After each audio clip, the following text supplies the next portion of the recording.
Добро вечер, Дневник во 22 часот. Во него ќе гледате. Ќе се санирали старата куќа на Ленинова. Коритото на Кумановка џунгла. Фустан од материјал за рециклирање продаден за 200 евра. Се одржа меморијалниот одбојкарски турнир во чест на Теодора Цветковска.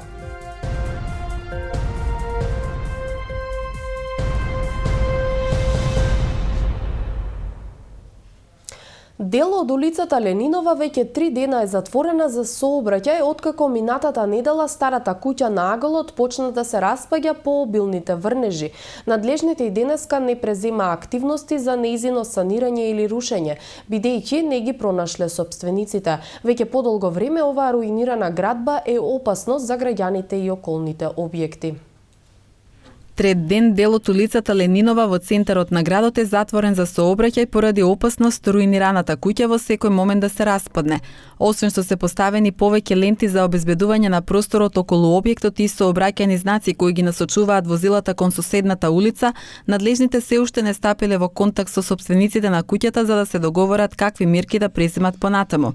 Граѓаните кои денеска минуваа на Ленинова апелираа што побрзо да се санира или да се сруши куќата, бидејќи нарушената статика представува опасност не само за случајните минувачи, туку и за околните објекти. Градоначалникот треба посхитно да ги среди овие работи во централно градско подрачје. Сега чиво е, као е, не знам, газди има. Во секој случај опасно и за возачите и за возачи, и за минувачи, и за пешаци, и за сите, за деца па најповеќе. Мислам, опасно е ако паѓа јаки дождови како што паѓаат, оно може и да се распадне и да уништи нешто, некоја кола или некој човек. Би требало да се гради. Тие стари објекти треба да се доградат. Опасни се, како не се опасни. Луѓе проваѓаат, може да падне во тепа. Се треба да преземе општина, да се види, ако не, да се санира нешто со фине. Ја како 82 години имам, знам, позната ми е ова зграда. Поголемите оштетувања на објектот настанале по врнежите минатата недела. Од инспекцијските служби вела дека е направен записник за новонастанатата состојба на куќата, а понатамошните активности треба да ги преземе секторот за урбанизам во општината Куманово. Дуќанџиите вела дека несовесните граѓани за време на викендот не ги почитувале поставените ленти и со возилата се движеле по Ленинова. Добро упатените пак се сеќаваа дека за време на социјализмот долги години куќата била место за добра забава, а што се однесува до во градот кружат информации дека имотот има 18 наследници. Оваа куќа е една од многуте стари градби кои поради разни причини се распаѓаат и се опасност за кумановци. Обраснати дрвја го намалија протокот на вода во речното корито на Кумановка. Поради неискастрените дрвја се повеќе се таложи и сметот кој го фрлаат несовесните граѓани. Луѓето кои што живеат покрај реката вела дека местото наликува на џунгла. Тие раскажуваат дека не помнат кога надлежните реагирале овде. Коритото на реката Кумановка во близина на маркетот Туш целосно е запуштено и обраснато со дрвја. Тоа го намалува протокот на водата и го собира сметот кој плови, поради што е направена вистинска депонија. Граѓаните велат дека наместо да уживаат во убавината на реката, тие гледаат отпадоци од стари електрични апарати, кревети и пластични шишиња. Додаваат дека неодговорни за загаденоста се несовесните граѓани, кои фрлаат смет, но наведуваат дека надлежните не го чистат речното корито. Вела дека не помнат кога последен пат некој интервенирал за овој проблем. Кад копајате ги праве од тие страните, немаше израснат, ali сега нараснаа дрвјата, растат. Тоа треба се чисти. Ние многу пати шетаме тука по паркот. Паркот ни е многу изврсно направено. Ми тоа не видовме некој од министерството да дојде да го сечат овие дрва. Ова дека ни на џунгулу не е, ова и по бетеро од џунгулу е ова дека. Погледнете колики густи има унутра. Нема дератизација, нема дезинсекција, ништо нема овдека. Ово е болест за град Куманово. И ме чуди што некоја зараза у град Куманово не се јавила од небрижност. Секторот за води при Министерството за животна средина и просторно планирање е надлежно за расчистување на речното корито. Иако се обидовме да исконтактираме со нив, до започнување на дневникот не добивме одговор на повикот. Граѓаните велат дека нерасчистеното корито, освен што е грда слика за градот, представува и опасност во случај на надојдени води. Тие се надеваат дека надлежните што поскоро ќе придонесат за почиста и здрава средина.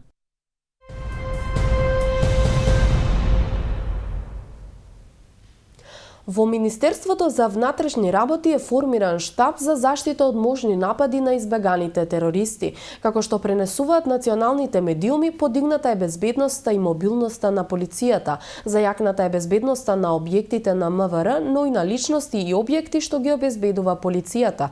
Постојат безбедносни мерки и за оружјето и за опремата на полициските службеници, како и дополнителни инструкции за користење службени возила.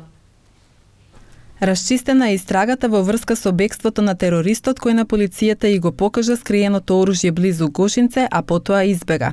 Внатрешната контрола на МВР утврдила дека за бегството се одговорни тројца полицајци, чие невнимание го искористил уапсениот и се скрил во шумата, пренесуваат националните медиуми. Станува збор за еден од припадниците на криминално-терористичката група одговорна за нападот во Куманово и Гошинце. Група со богати досиеа, не само во регионот, туку и во земјите на Европската Унија.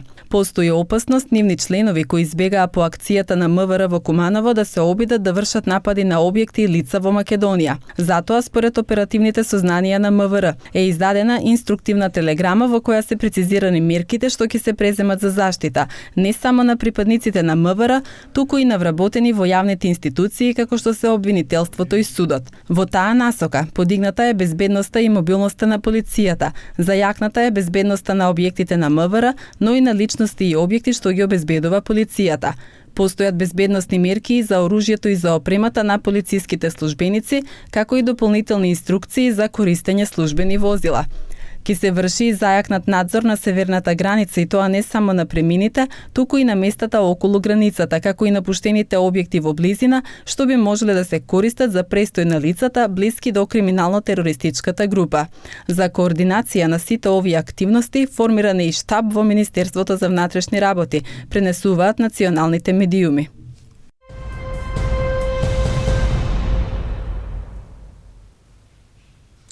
Туристички работници и новинари од Македонија, меѓу кои екипата на ТВ Плюс, го посетија Златибор со цел да се запознаат со неговите убавини пред почетокот на летната туристичка сезона.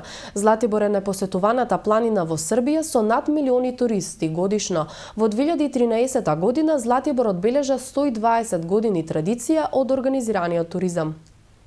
Туроператори и медиумски представници од Македонија викендов престојуваа на Златибор. Целта на посетата беше запознавање со убавините на Златибор и негово промовирање во медиумите и туристичките агенции во земјава. Домаќин на промотивната тура беше туристичката организација на Златибор, која со своето гостопримство ги надмина очекувањата на гостите. Златибор е најпосетуваниот планински туристички центар во Србија, со над милион туристи годишно.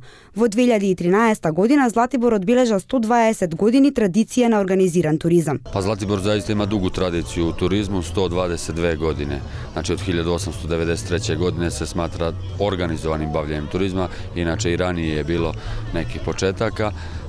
Naravno, to je tada bilo skromno sa nekoliko vikendica, jednim malim stacionarom medicinskim, a Zlatibor je danas u tih 122 godine beleži konstantan trend rasta, kako i u izgradnji smeštajnih kapaciteta i ostalih sadržaja, tako i u broju gostiju, tako da je danas Zlatibor najposećeniji turistički centar u Srbiji, koga godišnje poseti oko 250.000 gostiju i ostvari se preko 1.200.000 noćenja. Inače, raspolažemo sa oko 25.000 ležajeva, od toga 5.000 u hotelima i odmaralištima i oko 20.000 u luksuznim vilama и апартманима у приватном смештају. Исконската природа, многобројните културно-историски знаменитости и гурманските специјалитети се токму онаа што ги примамува туристите и ги тера повторно да го посетат Златибор. Во 2014 година 4.000 македонски туристи го посетиле Златибор, а во последните 10 години бројката се зголемува.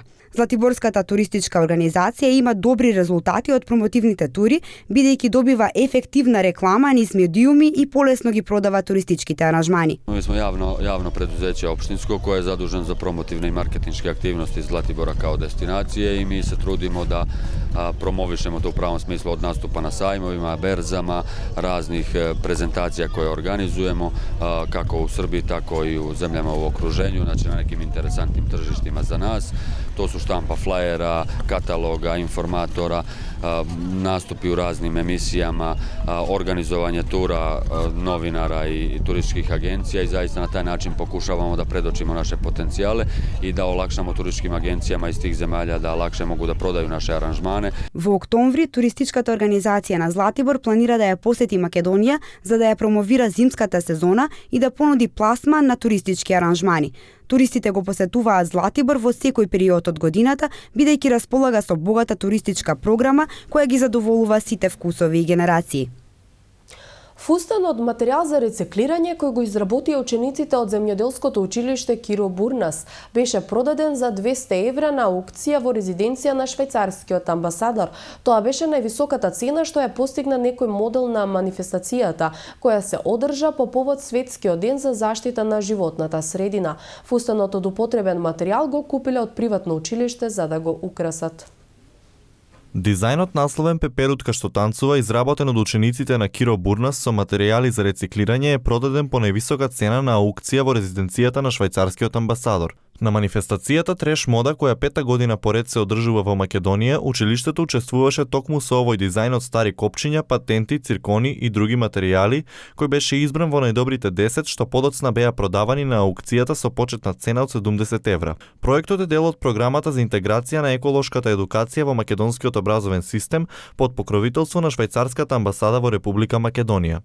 Модниот дизајн е изработен од учениците Душица Панчевска, Мерсида Демировска и Марио Петровски под менторство на професорката Даниела Митич, која истакна дека освен финансиските средства, од големо значење е знаењето за животна средина со која се стекнале учениците. Значи, успеавме од 3 килограми отпад да направиме моден дизајн и истиот да го продадеме за 220 евра, со тоа сме ја развиле свеста и нашата свест и на учениците и воопшто на сите граѓани. Директорката на Киро Бурнас, Весна Трајковска, истакна дека секој успех на училиштето е значаен за сите ученици, бидејќи им служи како мотив за константно подобрување и истакнување на своите способности. Како училиште сме задоволни што нашето училиште постигна вакви убави и добри резултати, не само во овој случај, него и било кој случај кога нашето училиште е представено на убави и ефикасен начин, за нас представува големо задоволство. Финансиските средства со кои се стекне училиштето со продавање на овој дизајн ќе бидат искористени за купување на училишен материјал. Во организација на Црвениот крст Куманово денеска се одржа општински надпревар по прва помош. Учениците се надпреваруваа во неколку симулативни вежби на отворени и затворени скршеници и срцев удар. Победничката екипа ќе учествува на републичкиот надпревар по прва помош. Во организација на Црвен крст Куманово денес беше одржан општински надпревар по прва помош, на кој учествуваа неколку средни и основни училишта од градот. Во надпреварот учествуваа 4 екипи кои направија симулација на сценирање повреди на лице место. Значи ова се екипи од средните училишта, имаме и од основно училиште, кои веќе подолг период се подготвуваат и ги учат вештините за давање на прва помош. Денеска е ден кога тоа треба да го покажат и мислам дека навистина е убаво да се види колку овие млади луѓе веќе научиле и колку можат во дадена ситуација навистина да помогнат, што е една порака до сите, што повеќе имаме вистински обучени ученици, граѓани за прва помош. Многу е лесно да дадете прва помош во било која ситуација, ако знаете. Ако не знаете е многу лошо, дури и контрапродуктивно некогаш. Целта на надпреварот не е само да се покаже знаењето на учесниците, туку со оваа показна вежба, што повеќе ученици и граѓани да бидат обучени за давање прва помош. Имаме вкупно 4 екипи, ова година озивот е малку послаб. Екипи од Техничко училиште Македонска паралелка, Техничко училиште Албанска паралелка, Основно училиште Кочо Рацин, екипа на клуб на млади на Црвен крст. Имаме симулација на отворени и затворени скршеници, срцев удар, некои такви секојдневни повреди. Практичното значење на овие симулации е доста важно во секојдневниот живот и учесниците се задоволни што можат во секоја ситуација да помогнат на оние на кои помошта им е најпотребна. Нашата вежба беше офатена на граден кош, со обуката јас знаев да му помогнав. Веднаш по повредите најважно е да се викне брза помош и да се обавестат неговите родители. Најважно е да се санира повредата, веднаш и сами ќе видите со завој и подоцна во болница хируршки захтев да ми направат. Во вежбите младите со симулацијата на вистински повреди прикажаа како треба да се действува во ситуација кога треба да се даде прва помош на повредено лице. Најдобрата екипа од денешната показна вежба ќе добие можност своите вештини да ги покаже и на државниот надпревар. Иако новогодишните празници се далеку зад нас, низ централното градско подрачје се уште стојат украсните светилки. Од јавното предпријатие Паркинг се правда дека фирмата која била задолжена за раскитување на градот заборавила да ги отстрани украсите. Иако поминаа 6 месеци од прославување на новата година, во централното градско подрачје, поточно на улиците 11 октомври и Доне Божинов, се уште стојат новогодишните украси. Раскитувањето на светилките, кое се случува кон крајот на јануари, вообичаено е обврска на фирмите кои се изнајмени за декодирање. Кумановци велат дека украсите кои веројатно биле заборавени при раскитувањето поради нечија неодговорност не им сметаат, но додаваат дека поради тоа наредната година можеби истите нема да работат. Некој треба да сноси одговорност. Не знам се. Да, треба да се трнат. Па добро, ќе си стоев за другу година, нема да турав трошак друг. Нека си стоев за другу година, што? Има повеќе празници, па нека послужи за све. Од јавното предпријатие Паркинг, кое е задолжено за украсување на градот, истакнаа дека раскитувањето на новогодишните украси е завршено, а светилките најверојатно биле заборавени. Тие посочија дека за неколку денови ќе бидат раскитени и овие украси. Цигари, тутун и кафе запленија царинските службеници минатата недела на граничниот премин Табановце.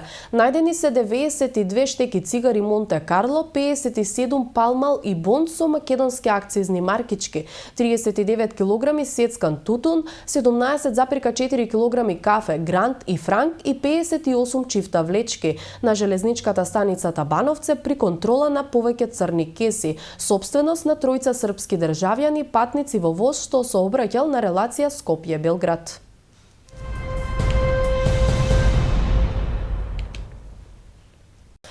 Вчера во спортската сала на училиштето Перо Наков се одржа третиот меморијален мини турнир во одбојка во чест на Теодора Цветковска. Турнирот започна со говор на една од другарките на Теодора. Иако основната цел на турнирот е зачувување на споменот на Теодора, тренерот на клубот се надева дека во иднина ќе добијат поголема помош од општинските институции за да турнирот биде уште подобро организиран. Облечени во мајци со ликот на Теодора Цветковска, членките на одбојкарскиот клуб Куманово вчера го одиграа третиот поред меморијален турнир во нејзина чест. Мини турнирот станува традиција за одбојкарките на Куманово, а преку него сакаат да го зачуваат споменот на нивната прерано почината членка, која пред 2 години трагично го загуби својот живот во сообраќај на несреќа на булеварот Октомвриска револуција. На меморијалниот турнир присутни беа нејзини роднини и пријатели, а членките на одбојкарскиот клуб Куманово раскажуваа за добрината на Теодора. Тие велат дека нејзиниот спомен за секогаш ќе живее со нив. Теодора беше многу добра личност и можам да кажам дека овој спортски надпревар ќе остане за секогаш тука, дека таа ќе остане со нас секогаш, овој ден ќе го паметиме сите, цело Куманово, овој спортски ден на Куманово и за неја. Веќе пишуваше своја книга и беше ученик на генерација и како спортист ние верувавме во неја и беше стварно одличен спортист. Меморијалниот турнир започна со говорот на Сара Војадиновиќ, која уште еднаш ја нагласи добродушноста на Теодора и нејзината посветеност при секое стапнување на спортскиот терен. Таа го ставаше срцето на теренот и сите верувавме во неја. Денес ние играме за тебе, Дори. Секој поем и секој удар на топката ќе те почувствуваме тебе. И ако не си со нас, ние никогаш нема да те забораваме. По првото сервирање топката остана на подот на спортската сала, пошто уследи едноминутно молчење, кое заврши со зборовите на тренерот Денис Војадиновиќ, нека почива во мир.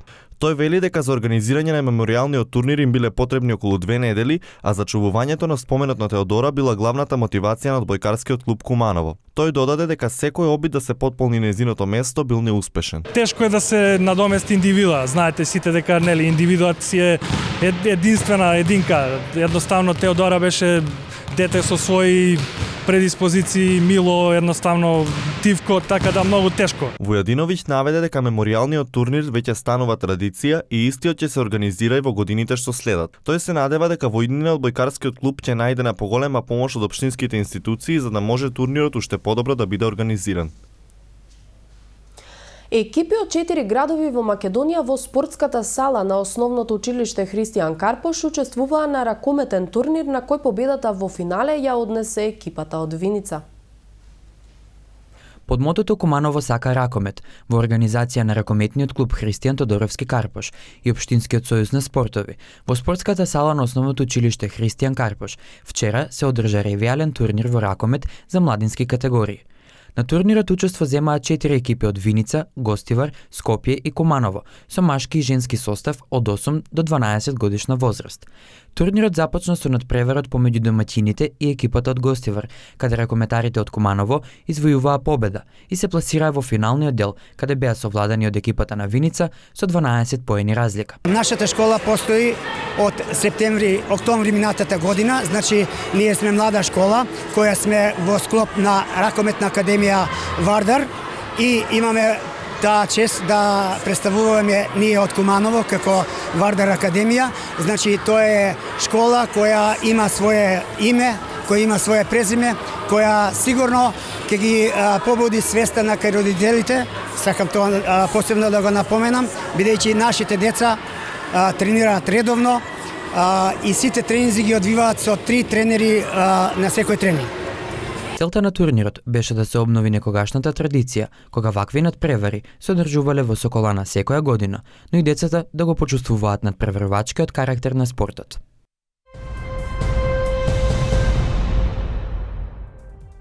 Времето во Куманово денеска беше сончево до умерено облачно, а дуваше слаб североисточен ветер. Максималната температура се искачи до 26 степени, а минималната се спушти до 13 степени Целзиусови. За утре се најавува сончево време со повремена облачност, при што дневната температура ќе достигне 28 степени Целзиусови, а утринската ќе се намали до 13 степени Целзиусови.